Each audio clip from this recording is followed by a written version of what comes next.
conversou com vocês há pouco, né? Sobre a competitividade no mercado de trabalho para o administrador. Não pensem, eu ia falar sobre isso. Eu sou funcionária do Banco do Nordeste, entrei num programa de trainee e realmente não pensem que quem optar pela área pública, por seguir carreira na área pública, que vai ser fácil, que não vai ser competitivo.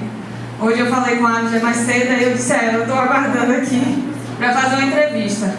Né? A gente faz processo seletivo, assim como as pessoas que estão no mercado de trabalho particular. Isso aconteceu comigo justamente o que a Anja relatou aqui. Para você conseguir um cargo de gerência hoje, você precisa abrir mão de certas regalias, que no nosso caso no banco, você se manter na sua cidade de origem é muito difícil. Pelo menos inicialmente quando você ingressa no banco. Eu já estive no Maranhão, já morei no Maranhão, já morei no extremo sul da Bahia. E quando eu galguei um posto de gerência, eu fui para o sertão de Alagoas. E aí eu optei por voltar para cá, né? Mas assim, para você conquistar isso, você precisa realmente abrir mão às vezes, do convívio familiar, de você estar na sua cidade de origem. Isso não só, para vocês terem ideia, não só no serviço privado, né? Também na área pública é necessário que você abra mão de estar na sua cidade, de algumas coisas. E o mercado está competitivo, e outra coisa que eu lembrei quando vocês estavam falando, já é sobre essa questão da redação. Os concursos públicos, mesmo para banco e mesmo para nível médio, já estão cobrando redação.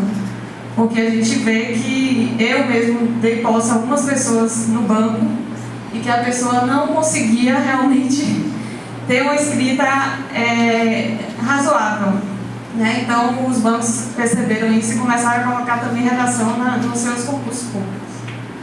Agora, vamos voltando aqui para o tema da minha apresentação, que é a Arena Fonte Nova e a relação dela com a cidade de Salvador. Eu sou administradora por formação, especialista em finanças empresariais e gestão bancária, muito pela área que eu atuo, e mestrando em desenvolvimento regional e urbano. Na verdade, eu estava conversando com a Anja, eu tive o prazer de ter a Anja na minha banca de mestrado. Realmente já fui aprovada, já apresentei o trabalho. Só que tem uns pormenores de concluir realmente a escrita do trabalho, que a gente tem que ajustar com o orientador após a aprovação, que ainda não consegui terminar. Mas em breve, se Deus quiser, eu vou estar com o meu diploma já. Aí, portanto, foi por isso que eu coloquei ainda mestrando. Bom, eu vou basear minha apresentação, eu fiz uns ajustes, mas vou basear no meu trabalho, no que eu percebi estudando o tema que eu escolhi, né? Que é a utilização da parceria público-privada da Arena Fonte Nova como um instrumento que induziria o desenvolvimento de Salvador, isso durante a Copa do Mundo. A questão da parceria público-privada. Como eu tive os objetivos das minha dissertação foram, eu procurei analisar os aspectos relacionados à preparação do Brasil. Depois de um tempo eu acabei ampliando isso no Brasil, porque realmente foi feito um esforço nacional, e aí eu tive que adentrar também nessa questão do esforço nacional para inserir Salvador nisso aí. Então, eu acabei falando um pouco também do Brasil no meu trabalho, que foi a preparação para realizar o evento da Copa do Mundo. O segundo objetivo foi verificar os principais elementos da parceria público-privada da Arena Fonte Nova para o desenvolvimento de Salvador. O que é uma parceria público-privada? É um assunto que eu indico que vocês se debrucem sobre ele, que é uma coisa que eu acredito que vai acontecer muito, que é um instrumento jurídico que vai ser muito utilizado a partir de agora para viabilizar investimentos. No caso, aqui nós temos, além da Arena Fonte Nova, alguns outros projetos estaduais, como o metrô de Salvador, a questão da conclusão do metrô de Salvador, o Hospital Couto Maia, o emissário submarino. Então, é um tipo de projeto no qual o privado e o parceiro público se associam para viabilizar os investimentos necessários à sociedade. E o último objetivo meu foi verificar quais foram os legados que Salvador obteve participando da Copa do Mundo de 2014. Aí, para isso, o que é que eu fiz? Eu tive um referencial teórico, 3 capítulos teóricos, que um foi sobre o Estado moderno, porque eu estudo do Estado moderno. A parceria público-privada está inserida na questão do Estado, de minimizar o esforço que o Estado tem para viabilizar esses investimentos. O desenvolvimento, eu estudei um pouco sobre a teoria do desenvolvimento e a questão do ordenamento jurídico brasileiro e as PPPs, como que se inseriu a lei de parcerias público-privadas no ordenamento jurídico, no direito administrativo brasileiro. A lei de parceria público-privada, na verdade, as parcerias são um tipo de concessão que foram renomeadas porque elas têm pormenores que as outras concessões não tinham, e essa lei é do fim de 2004. Tanto a lei federal quanto as estaduais, inclusive a da Bahia, é dessa época. E aí, o meu capítulo sobre a Copa do Mundo em si, eu esmiucei melhor, e é a parte mais prática do meu trabalho, que eu falei sobre infraestrutura para a realização do evento, o que era necessário para o Brasil sediar a Copa, quais foram os investimentos que estavam sendo esperados. Eu falei sobre a Lei Geral da Copa, o Recopa, os legados que seriam deixados. O Recopa é um programa de incentivo, de incentivos fiscais para que as empresas elas fizessem investimentos, né, na Copa. A atuação dos órgãos de controle foi muito importante, tanto os tribunais de contas estaduais quanto o Tribunal de Contas da União.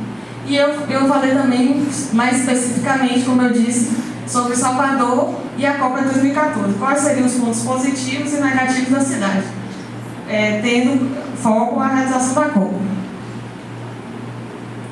Aqui eu trouxe um panorama geral de investimentos. Então, eu não sei se está muito claro aí as cidades, né? Acho que teve aquele mesmo problema que a gente teve. Aqui eu elenquei todas as cidades que seriam sede, as 12 cidades. E ali embaixo tem a questão de 2 verbas públicas que não foram separadas por cidade, que é a segurança pública e as telecomunicações. Aqui eu só queria ressaltar que eu falei, tem os investimentos sobre a mobilidade urbana, os investimentos nas arenas, nos aeroportos, nos portos, no turismo e o valor total. Quando eu passar para o próximo slide, vocês vão ver melhor a distorção e a participação do que ocorreu com Salvador em relação a esses investimentos. Que aqui tem muito número, mas na próxima vocês vão ver. Aqui, eu não sei se vocês estão... dá para ver bem direito aí, mas a cidade que está lá que teve mais investimentos foi São Paulo. Na verdade, foi o estado de São Paulo, porque grande parte do investimento foi no Porto de Santos, não foi na própria cidade de São Paulo. E a penúltima cidade a receber os investimentos foi Salvador. Só perdeu para Porto Alegre. Por que isso aconteceu? Inicialmente não foi isso que foi previsto. Existia uma matriz de responsabilidades que o governo federal ele ia editando, e Salvador estava entre uma das cidades que receberiam mais investimentos. Só que o que aconteceu? No meio do processo, foi retirado o investimento que seria feito para o metrô de Salvador, que seria aqui na paralela. Então, esse foi o motivo que Salvador teve essa perda de investimento e acabou sendo o penúltimo colocado em investimentos. Sendo que, depois vocês vão ver também no próximo slide, que dos 886 milhões que foi destinados para Salvador, 78% foram construídos pela Ariano Fonte Nova. Então, pouco se investiu na própria cidade, exceto o equipamento que foi realmente disponibilizado. E aqui os estádios da Copa, de cada cidade sede, de cada estado, eu coloquei por estado, não por cidade, e que tipo de contrato foi feito para viabilizar esses estádios. Então, algumas coisas que você pode colocar. Tem ali a Bahia, eu coloquei aqui, elenquei pelos investimentos, os valores liberados, né? A Bahia, 100% do valor foi liberado do que foi proposto. Temos 5 obras por parceria público-privada, que vão ser administradas pela parceria público-privada. 3 contratos públicos e 4 obras públicas. Aqui eu vou dar uma parada para a gente fazer umas análises, né? O que é que um dos motivos que foi principalmente pelo governo do estado da Bahia, foi dito para fazer a parceria público-privada e não fazer um contrato público, um estádio público, foi a questão que o privado disse que é muito mais efetivo, né? Que ele consegue fazer as coisas com mais rapidez, com mais efetividade. E aí o que não foi, na minha opinião, não foi o que nós vimos. Por quê? Justamente os contratos privados, não sei se alguém acompanhou isso, eu acompanho bem porque eu gosto de futebol e entendo do assunto, mas as pessoas que acompanharam, os contratos privados que estão aí elencados foram justamente os que deram mais trabalho para ser finalizados, que foi o do Paraná, que quase foi cortado da Copa do Mundo, né? O de São Paulo, inclusive uma obra com várias mortes, né? Aqui a gente não teve esse problema, mas em São Paulo e Manaus tivemos. E o do Rio Grande do Sul, que na verdade o que aconteceu foi no final a questão da estrutura que era necessária para fazer o evento, que a prefeitura não queria pagar, o governo do estado também não, e a FIFA disse que não ia arcar. Não foi uma questão do próprio estádio. Mas o que a gente viu é que no final as obras públicas, o do Distrito Federal, que foi o valor mais alto, foi terminado a tempo. Né? As outras obras foram e os contratos privados aqui permaneceram. Eu tenho reportagens que eu até imprimi, que agora em fevereiro de 2014, o pessoal da Arena Corinthians ainda estava pressionando para receber recursos do BNDES. Então, por falta eles não tinham as garantias necessárias, o terreno não era deles, então não é assim, o que sugerem é que o setor público não consegue, né, ter fazer frente às necessidades, né? Mas na verdade o que a gente vê é que o setor privado muitas vezes deixa a desejar, ou tanto ou até mais em relação a isso. Outra coisa que assim, não está em slide, mas a quantidade de estádios que é uma crítica, né, a ser feita. A Copa do Mundo do Brasil foi a Copa que mais teve estádio construído ou reformado. São 12, acho que o máximo que havia acontecido, se eu não me engano, foi na Alemanha. 8 estádios, não sei, não tenho esse dado, mas não me recordo agora, a da África do Sul. E eu também estudei um pouco o que aconteceu na África do Sul depois da finalização da Copa, né?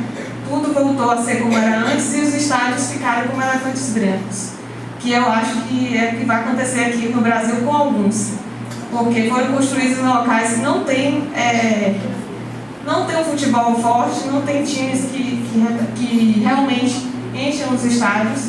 Eles fizeram um estudo para saber quanto seria o ticket médio para os estádios, quanto a população daquela cidade poderia pagar para estar no estádio, o que ela estaria disposta a pagar. E aí esse estudo, pelo menos aqui, eu acho que foi falho, porque quem se lembra, assim que a Fonte Nova foi reaberta, o estádio andava vazio. E aí o que acontece? Só melhorou um pouco o público quando eles fizeram aquele Super Norte, que você paga bem menos para adentrar o estádio. No ticket que eles estavam cobrando, realmente a população não tem condição de manter, né, a ida ao estádio como era antes. Então, e outra coisa que aconteceu também é que justamente os estádios que são mais criticados e que provavelmente vão virar elefantes brancos, o custo da obra foi mais alto. Seria o de Manaus, a Arena Pantanal e o de Natal. Então tem várias críticas, a questão da escolha de um em detrimento de outra cidade.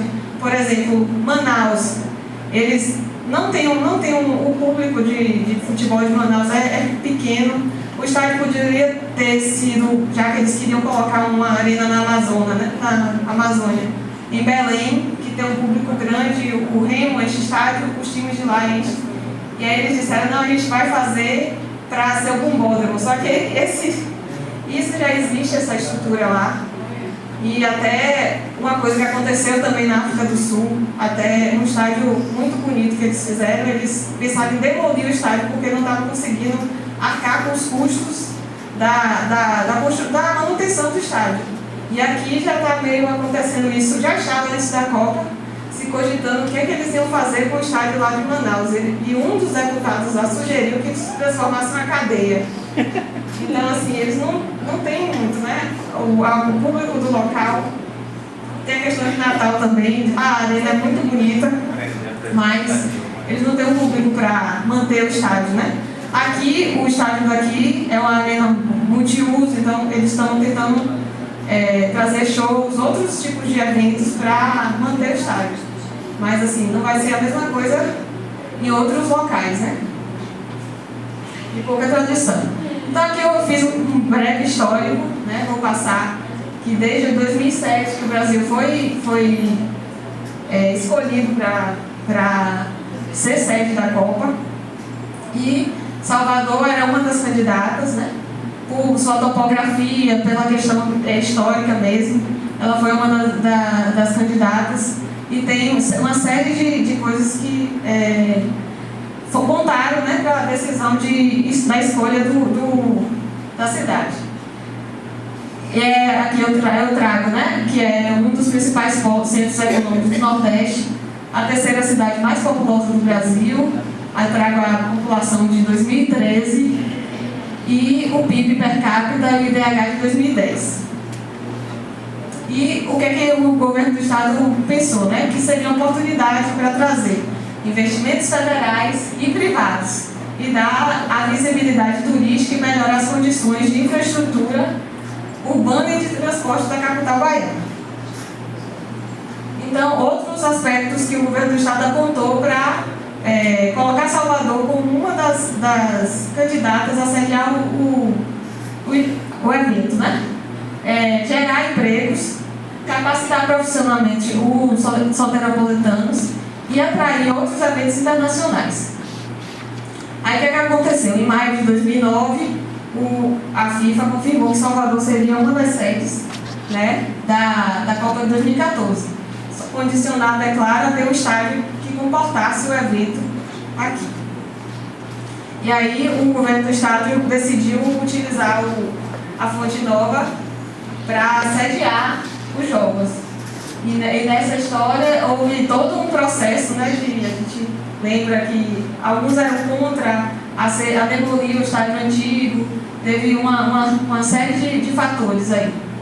E aí, ele também, o que o governo do estado achou? Que era uma oportunidade dele reconstruir o equipamento que estava fechado desde 2007, por conta daquele acidente que houve no jogo, que 7 pessoas faleceram. E só que isso aí não foi uma coisa tranquila para o governo, né? Teve uma série de fatores aí, uma discussão com, não sei se vocês sabem, que aquele espelho d'água ali do dia que é tombado, é patrimônio histórico, então tem uma discussão sobre a questão histórica, é uma localização densamente povoada, tem problema de trânsito. E a outra coisa foi a questão do que o estádio representava, do que passaria a representar. Por que isso? Porque, se vocês se lembram, ali tinha o ginásio, o Antônio Balbino, tinha as piscinas, que era uma coisa que tinha um trabalho social, e tinha as pistas de atletismo. E aí, quando foi apresentado o projeto, o governo disse que, após a apresentação à FIFA, que ela solicitou que o estádio se tornasse tão somente o palco do futebol. Então, a gente perderia as pistas de atletismo, a questão das piscinas e o ginásio, que foi uma coisa que... Então, o que o governador, na época, disse? Que as piscinas, por exemplo, só seriam demolidas quando outras fossem construídas. E até o momento, Salvador não conta com uma piscina olímpica mais, que a última era essa que tinha aqui na Boca do Rio, que era do Esporte Clube Bahia, que foi também destruída. Tem uma obra ali perto, no final da Avenida Mário Leal Ferreira, né, na Bonocô, perto da estação de metrô, que ali é para ser as piscinas olímpicas de Salvador, mas toda vez que eu passo lá, só tem máquina trabalhando assim, aterrando, né? Eu não vejo passar disso. Ali era para dar as piscinas olímpicas que eram para ser construídas antes de demolir as anteriores, mas não foi isso que aconteceu. Então, além de todas essas informações que o governo trouxe, que a Copa traria muitos benefícios, então ele decidiu fazer o porquê que ele optou em fazer uma opção com o PPP ao invés da obra pública. Então vejam qual foi esse quadro, não foi eu, é um quadro que eu peguei da apresentação do próprio governo do Estado na época. Qual foi a justificativa que eles usaram? Ali eu vou só citar o valor presente líquido, que no caso da obra pública ele estimou em 742 milhões, e em PPP seria 668 milhões, portanto menor. Mas o principal que eu julgo que seja necessário considerar é a questão de que eles colocaram que o governo não possui recursos para realizar o investimento e a obra ia ser financiada pelo BNDES. E aqui desse lado ele disse que todo o investimento será arcado pelo parceiro privado. Então lá na frente vocês vão perceber como foi que foi feita realmente essa questão. Então eu trago aqui, além dessa avaliação quantitativa sobre baseada no valor presente líquido, ele ainda trouxe outros motivos para fazer a PPP, né? Que é o atendimento das exigências da FIFA, a maior sinergia entre a construção e a operação. O que ele quer dizer com isso? Ele fazendo a parceria público-privada, ele ia passar para o parceiro privado não só a questão da construção, mas agora o parceiro privado também é responsável por operar a arena. E a transferência de grande parte dos riscos de construção e de operação ao parceiro privado. Então, o projeto que foi aprovado, eu digo isso sucintamente, a única coisa que eu tenho a destacar é que a capacidade, né, que foi de 50 mil pessoas, que anteriormente era muito maior que isso, então já houve uma perda de público, que em Salvador eu acho que faz falta, porque realmente os estádios enchem. Até a questão quando o estádio foi inaugurado, né, com o Bavi, ninguém conseguiu realmente comprar ingresso e isso já foi por conta disso, né? E aqui é o contrato que foi feito, só para vocês saberem quem eram as partes do contrato: o Estado da Bahia, que foi pela SEGA, e em outra parte a Fonte Nova Negócios e Participações S.A., que foi uma SPE, uma sociedade de propósito específico, que foi fundada exatamente para isso. Os intervenientes anuentes, que são a Debrecht Investimentos e Infraestrutura, a OAS, a Desembaía e a Sudese. Esses dois primeiros são as sócias da Sociedade de Propósito Específico. O contrato, 35 anos de vigência. Se vocês observaram naquela parte das arenas, esse é o contrato mais longo entre as arenas construídas para a Copa do Mundo, que é um dos motivos de crítica por parte do Tribunal de Contas em relação a isso. O Tribunal de Contas fez um estudo, na verdade pegou um estudo que já tinha sido feito, e ele chegou à conclusão que 8 anos seria o prazo ideal para ser pago os investimentos que o parceiro privado fez. Aqui as obras que deveriam ser desenvolvidas até 31/12, houve um pequeno atraso, mas nada que comprometesse nem a Copa das Confederações, nem a Copa do Mundo. O valor estimado inicial do contrato era de 591 milhões. E foi aditado isso aí, e passou a 1 bilhão, né? 1 bilhão e 487 milhões. Aqui eu fiz um quadro que é só para vocês terem ideia, depois eu posso disponibilizar se vocês quiserem, de como é a engenharia de um projeto de parceria público-privada. Tem as partes do governo do Estado, envolve o Banco do Brasil, porque o dinheiro que o Estado paga todo mês ao parceiro vem do Fundo de Participação dos Estados, e ele já é direto, ele não passa pela conta do Estado, ele já é transferido diretamente para quem paga o parceiro privado. E aí tem uma série de... Tem o órgão regulador, que é a SUDESB, tem quem foi que assinou o contrato, que foi a CETRI, e aqui tem as seguradoras, tem os bancos, entre os quais o Banco do Nordeste, que fez também o financiamento de FNE, que é o Fundo Constitucional de Desenvolvimento do Nordeste, e os acionistas. Então, isso aí, essas setas todas que estão aí, elas são documentos, são